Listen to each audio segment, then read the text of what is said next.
Assalamualaikum warahmatullahi wabarakatuh.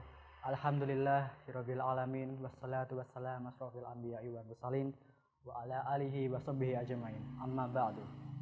Perkenalkan, nama saya Ahmad Nurholik dari mahasiswa USM kelas Senin 10 mata kuliah Agama Islam. Puji syukur kehadirat Allah Subhanahu wa taala atas berkat rahmat dan nikmatnya supaya hari ini dapat mempresentasikan mengenai kebudayaan dan peradaban Islam pada masa era Wali Songo. Pertama-tama, Wali Songo itu apa sih? Wali Songo merupakan pendekan dari kata waliullah. Waliullah itu sendiri merupakan arti dari orang-orang yang dekat dengan Allah.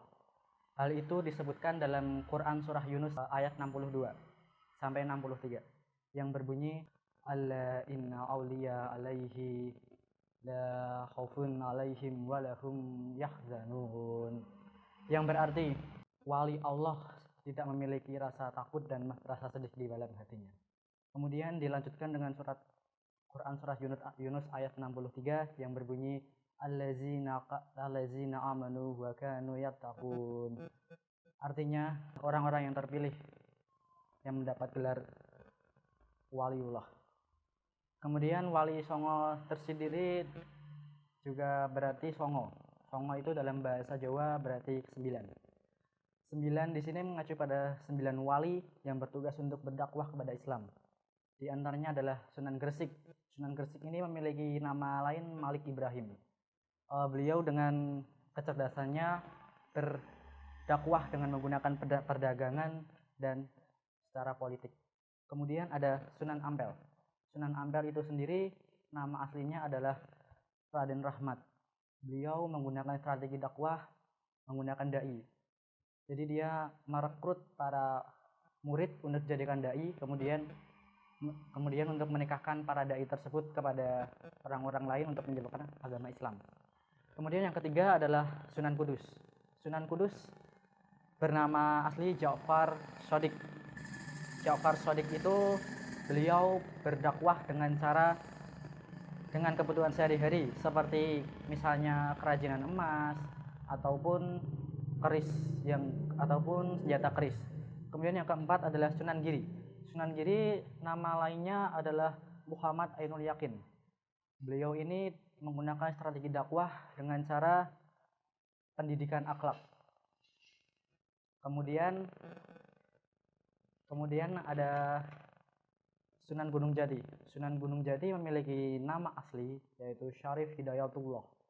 Beliau menggunakan strategi dakwah dengan cara politik. Yang keenam adalah Sunan Kalijaga. Secara umum Sunan Kalijaga ini adalah sunan yang paling sering menggunakan seni budaya. Seperti contohnya wayang. Dengan nama asli beliau adalah Raden Said.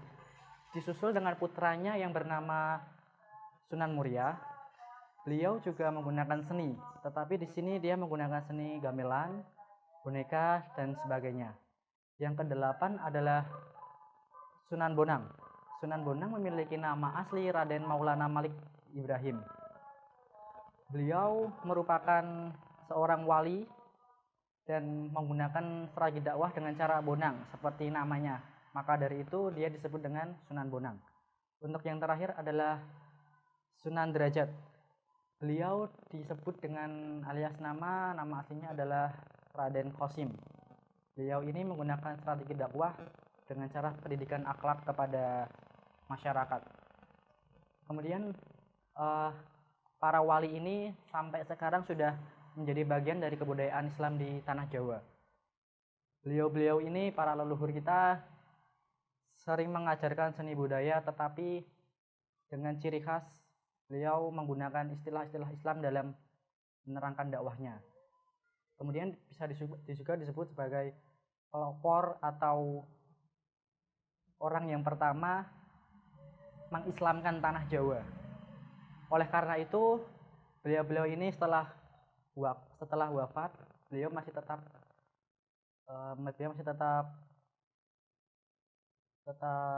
disanjung oleh masyarakat. Secara garis besarnya makam beliau sering dikunjungi dan sering disebut dengan ziarah kepada Sunan Gunung Jati, Sunan Kalijaga, dan lain-lain. Dalam era zaman sekarang ini sudah tidak terlalu kental dengan seni budaya, tetapi masih ada bibit-bibit remaja yang masih memperluas seni budaya agar tetap ada meskipun pada zaman sekarang sudah teralih menjadi masa teknologi. Sekian, apabila ada tutur kata maupun kesalahan dalam pengucapan saya, wabillahi taufiq wal hidayah. Wassalamualaikum warahmatullahi wabarakatuh.